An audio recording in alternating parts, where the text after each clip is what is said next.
Hey everyone, welcome back, listeners, to the BizBlend Podcast, the show where we talk about the actual messy middle of business, not just the shiny highlight reel. I'm your host, Sana, and today we are talking about something most of us, secretly fear proactively getting ready for our pivot, especially the one we do not expect. Now, you know that email, that calendar invite, the one that says, can we talk? From your CEO or your investor or your boss or your biggest client. In Andrew's case, in my guest's case, that conversation happened in March 2024. The message was blunt. The company might not survive without funding. At 53, as a South African immigrant with no college degree and what he calls a chaotic, unplanned career, he could have gone into panic mode. Instead, he chose something very different: radical service. Within months, he turned that cliff edge moment into a new operating system for his life. He launched a global coaching mission, mentored professionals from Iraq to Botswana, in India to Venezuela for free. He built a thriving fractional executive practice, wrote two books, became a go to mentor for startup founders and Fortune 500 leaders. This is not a success theater, listeners. Andrew calls himself an introverted extrovert. He struggled to walk up to the strangers at conferences. He hated self promotion. He had a LinkedIn full of people he barely knew. So if you are listening and thinking, yeah, but I'm not that polished, good, he's not either. So today we are going to unpack how you can prepare for a pivot before it hits your inbox. What to put in place now so you are not scrambling later. And we are also going to challenge some of the hype around pivot culture because sometimes the bravest move is to not pivot. So, listeners, meet my incredible guest, Andrew Brummer. And Andrew, welcome to BizBlend, and it's a real honor to have you here with us. Thank you, and thanks for the invitation to be here. I appreciate it. Uh, Andrew, first of all, before we start and begin with your journey, that moment in back in March 2024, I think I'm very interested to explore about how we can explore that messy situation or that the fact that I may not believe in self promotion, I may not believe in kind of being an entire extrovert, but then still how I can actually be successful and especially be ready for a pivot or may not always expect pivot. I think that is something very interesting. We'll definitely explore in the conversation. But before that, Andrew, take us right into March 2024. You get the message. Company might not make it without funding. What did it exactly look like for you? So I think, as with anyone, I mean, it's a scary moment, right? You look in the mirror and you have a situation that is thrust at you that you have no control over. You can't fix it. It just is what it is, and you have to decide, what do I do with this moment now? How do I how do I take this situation? And Mm. I can fall victim to it. I could have chosen to be the victim and chosen to sit there and just experience the consequence of it. I could have waited for the actual event to take place, which inevitably took place about 18 months later when I decided to move on. Uh, Mm. or I could have got in front of it and said, you know what, this is what it is. Now, how do I pick this up? How do I move forward? But it's a frustratingly scary moment when you look at it and you realize, man, I'm in trouble. Yeah, it is. um, and once the shock kind of because our immediate reaction would be because how biologically or kind of the instant the organic reaction kind of we get into this denial and then um get into that rabbit hole of what is going to happen, what is not going to happen, and all that. And then once that shock kind of goes, Um, I think that's the most decisive moment. That can be the most decisive moment. So for you, Andrew, what was the first concrete move you made in the next 24 to 48 hours? Um, like the most unglamorous move that you made? Yeah. So, I mean, one doesn't get, I mean, the experience happens, right? And you're in the situation. So that situation survived itself for quite a few months, many months, Mm. actually. In terms of dealing with it, I didn't sleep much that night. I woke up the next morning, got out of bed, did the budgets, looked at the family and said, guys, I think we're in trouble. We need to be smart now. And we immediately decided to half pack the house of everything that we don't use on a day-to-day basis. So we half packed everything. Mhm. And then just put my head down and started getting involved and trying to figure out how do I build brand? How do I get myself out there? How do I restructure? And that whole journey from the breaking of the news to having an action plan and working towards it was about, I don't know, 24, 48 hours. It was very quick. Just heads down. And then by the Monday, I was out canvassing, looking for volunteer opportunities, looking for places that I can start building my brand and finding my feet.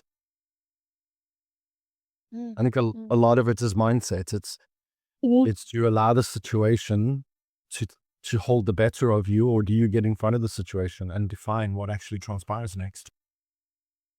Mm. And did it involve something that maybe initially you didn't believe and now you had to actually do it? Like, you mentioned that you had to get out there. Um, I mean, you had to kind of build a brand. Was it something that you initially maybe didn't actively work upon because you thought, Oh yeah. Yeah, like no? with most humans, most of us, right? So most of us get comfortable in our job. We get comfortable in doing what we're doing. We're comfortable that we're either educated well, we are earning decent money, we're in a lifelong job or the ideal job of our career. Mm. Or, we're in a situation that we get comfortable. And I don't know that any one of us choose to create a hole for ourselves. I think the act of being comfort creates the opportunity for us not to network, not to Mm. recognize that we need to build our brand, not to recognize that um, when things go wrong, most of those people that are around you today will not be around you tomorrow. Most of the people that you have worked with in the past will talk about helping you, but will not help you either because they just don't know how, they're not in a position to, or it's not in their personal interests to help you. So a lot of people say, well, I've got a good network, I've got a good history of people that I've worked with and I've affected, and they'll be there when I need help. And out of all of the people I've spoken with, I've met Mhm. hundreds of people over the last 20 months, over 1,000 where I've actually met with them either on Zoom or face to face. And most of them are in a similar situation where people that just don't have the opportunity. The people are not there to help them, and you're on your own. So the real key question is, how do you get in front of knowing that something like this, especially with AI, right? AI changes everything. Mm. Um, how do we individually get in front of this before the situation is costing us? And what do you do? How do you start networking? How do you start building your brand? How do you start getting involved in the areas around you that you're not in today that you may want to move yourself into, given that there is a pivot or a hiring change or something like that. But waiting for the event to transpire is a fool's game. You commit yourself to an inevitable outcome that you have no control over, and then you create an emergency. So my recommendation to everyone is recognize that things will change and start networking now, finding out where you want to be and how do you surround yourself with people who are going to be able to help you if you need it, when you need it. Absolutely. I think this is such a big life lesson. Um, you know, it's like a lifeline, Andrew, and I think it's a litmus test as well. Especially for, as you mentioned, like we may have 100 people out there, maybe on LinkedIn or outside, whom we would know, but then I think the challenging times and the difficult times, the ones who actually would genuinely even put an effort to help, I think they are the ones that, we should definitely, um, not just be in touch, but actively connect with them, actively, maybe thank them or, uh, I mean, that is a life lesson. It is a life Yeah. lesson. Yeah.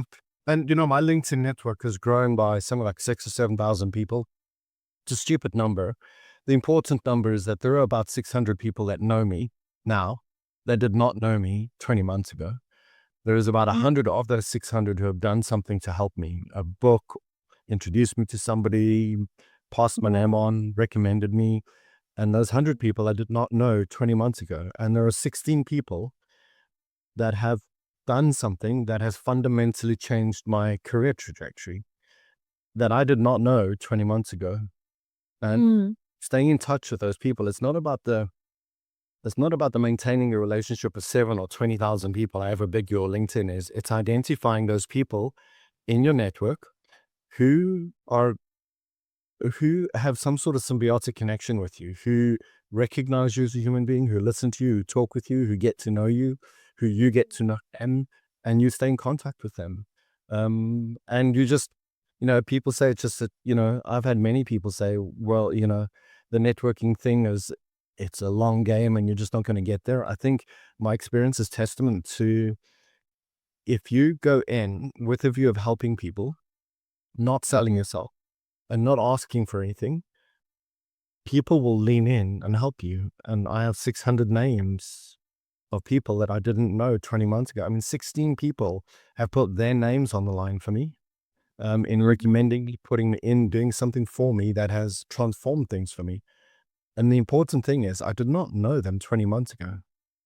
So just imagine what you could do if you started at 25, 35, 45 years old, and you start networking and start building really deep connections and relationships with people. Just imagine in 20 months, I have 16 people that have affected me. Imagine what that means for you over 5 years, 10 years, 15 years. So be deliberate, get out Mm. there, help, serve, look after people around you. Stay in touch with the people that matter, that care, that demonstrate that they're open to being in touch. And those people who don't want to talk with you, don't want to stay engaged, just let them go. That is no, no, that is gold. That is gold, Andrew. That is gold. And then I personally absolutely believe in that because um, even if I've changed uh, industries or um, an entire career shift, I think it is absolutely possible. Uh, and it doesn't necessarily mean that you have to sound or you have to be like um, a good communicator. You just have to be, kind of be in your own authentic self. And uh, there's this genuine human um, connection, which I think, these people, they'll definitely understand. And I think that's what we should definitely work upon. So, especially when we are trying to network or connect with people, not just be on the surface level or superficial in terms of, this and that, or or being silly or being kind of, desperate or something like that. Yeah. And Yeah, absolutely. Mhm. Mhm. And so Andrew, let's say someone who is listening to this, they realizes that, okay, I have none of this. I have no strong reputation, no clear niche, um, just average, no financial cushion. What is the first 30-day sprint you would have them run? Like, let's say if they want to start immediately today to build pivot readiness from zero, from the scratch. In your field of profession, find out how to volunteer. Get onto adplist.org or pushfar.com. There are websites that you can volunteer your time and knowledge and get involved. Help volunteer, pass it forward, get involved in startup incubators, professional and local incubators. Get involved and serve people around you in your professional capacity that have no ability to do anything for you. Put yourself out there, take your skills, and start helping people. Get yourself focused on what other people need, how you can support them, and it will be fascinating what you learn about yourself. And that learning about yourself then helps you open up the doors for tomorrow to figure out, where do I want to go, not versus where I've landed up or where I've worked myself into.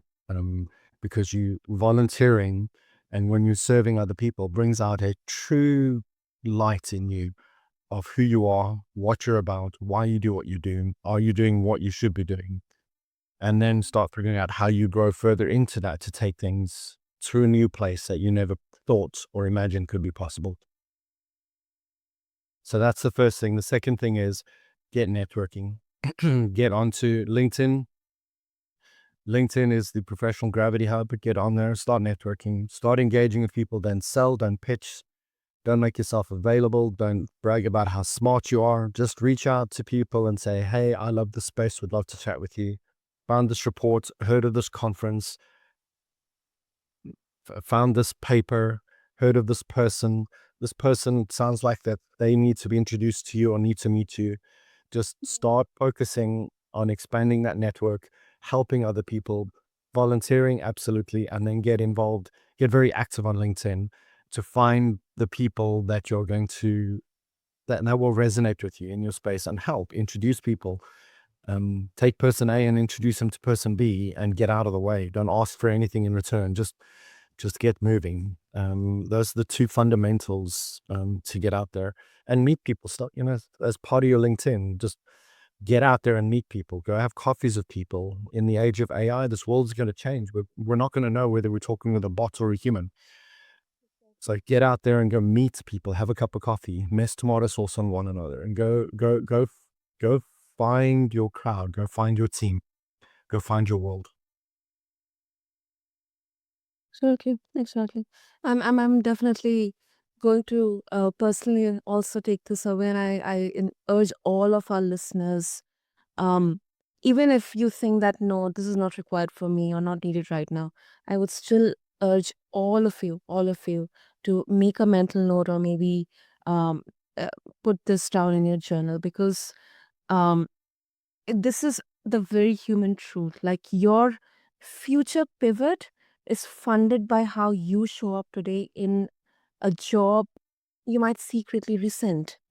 Um, so, Andrew, one particular, kind of question that comes to my mind is, um, like, every field is full of people, yelling, you reinvent, you burn it down, you change, and you pivoted, all that. Like, great content. But then it can also wreck real lives. So, do you think that we have over romanticized the pivot, or are we sometimes using reinvention as a distraction from doing the boring work of fixing our current situation?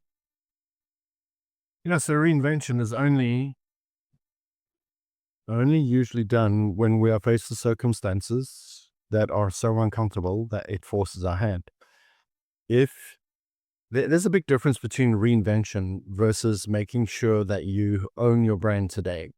So if you are today in a comfortable job with comfortable people around you, earning a good salary and you're enjoying yourself, expanding and creating your network and meeting people and creating content on LinkedIn, that's not pivoting. That's not changing. That's not doing anything different to change your current career spot trajectory.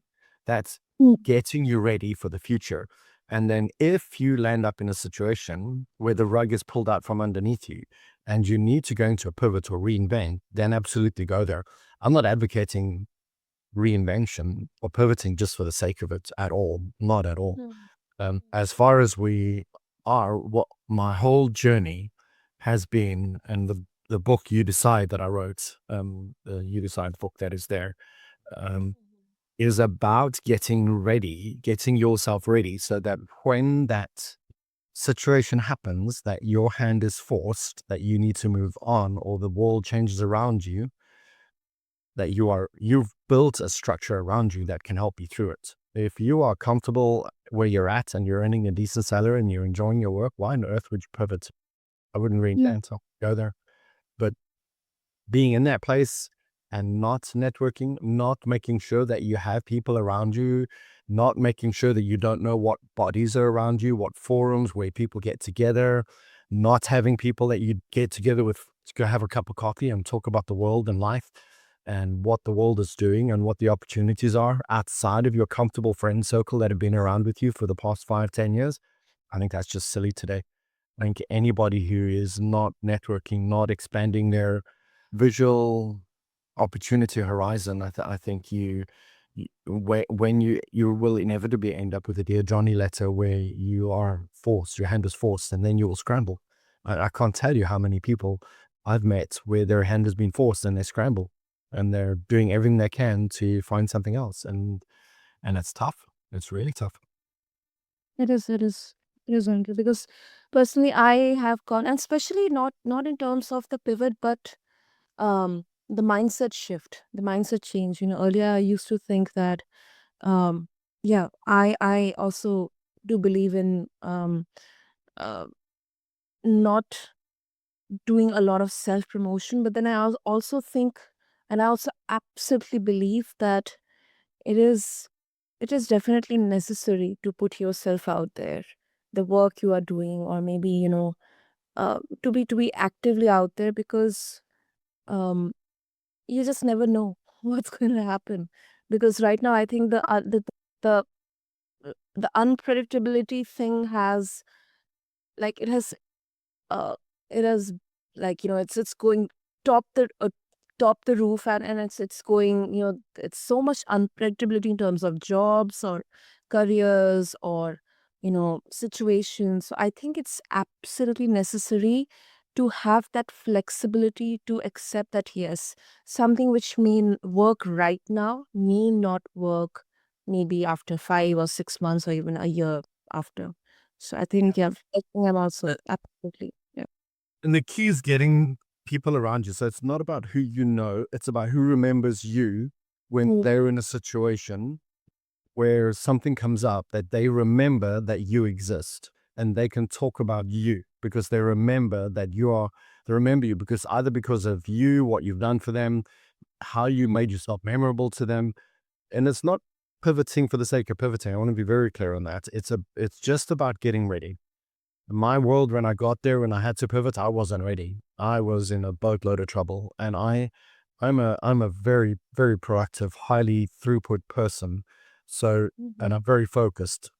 So Mm. I was able to figure out how, and I had a soft landing. I had a lot of time to figure this out, and I didn't need to put myself under that pressure. If I'd just taken the time to go and figure out who was around me, where would I want to be, who would I go to, what were the forums, what were the groups, what were the networks, who are the people, who are the decision makers in the space, in the field, in the city, in the state.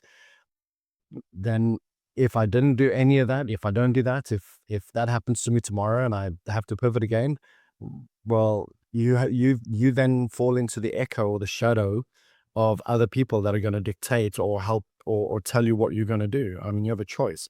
You figure it out, you figure out and build it around you, or you live the consequence of being in a spot that you weren't ready for, you aren't ready for. It's very simple. Mm. Yeah, absolutely makes sense, Andrew.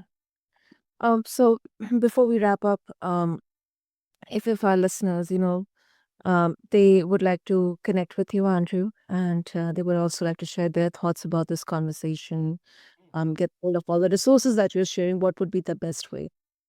Best way to get hold of me is andrewbrummer.com or on LinkedIn, Andrew Brummer. I look forward to chatting with anyone and everyone. I love the topic. I love paying it forward. I love passing onward. I love helping people. So open to any discussions. Absolutely, absolutely. Listeners, to make that easier for you, I'll have all the links and details in the show notes for everyone. So do reach out to Andrew, connect with him. Feel free to share your thoughts, maybe about this conversation or something that you would like to share. Or and before we wrap up, I think today we did not just talk about reinvention as a buzzword, listeners. We looked at what eventually sits underneath a real pivot: your nervous system, your relationships, your reputation, your habits, your willingness to serve before you sell. And Andrew showed us that you can start over at 53 with no degree and a tiny active network. But he also made it very clear for us that the work started long before that funding call in March 2024. So if you are listening and you feel the ground shifting under you, or you have that quiet sense that a pivot is coming, even if no one has said it loud out, here is your BizBlend homework. Okay, let's note this down, listeners. Take your journal or maybe just a blank page and write a one-page honest snapshot of your current reality. No spin, just an honest spin. Then do Andrew's 30-day sprint. Even it's fine if you do it imperfectly. Just start with it and block 30 minutes on your calendar and name it as Future Pivot Insurance and protect it like a board meeting. And do ask yourself some contradictory questions too, like, am I trying to pivot to escape growth? What if the real move is to stay and change how I show up? Because you do not have to turn your life into a dramatic movie.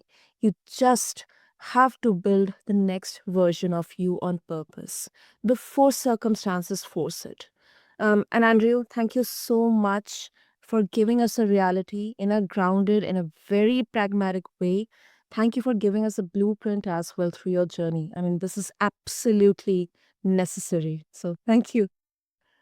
Thank you. Thank you for letting me be here and carry the message.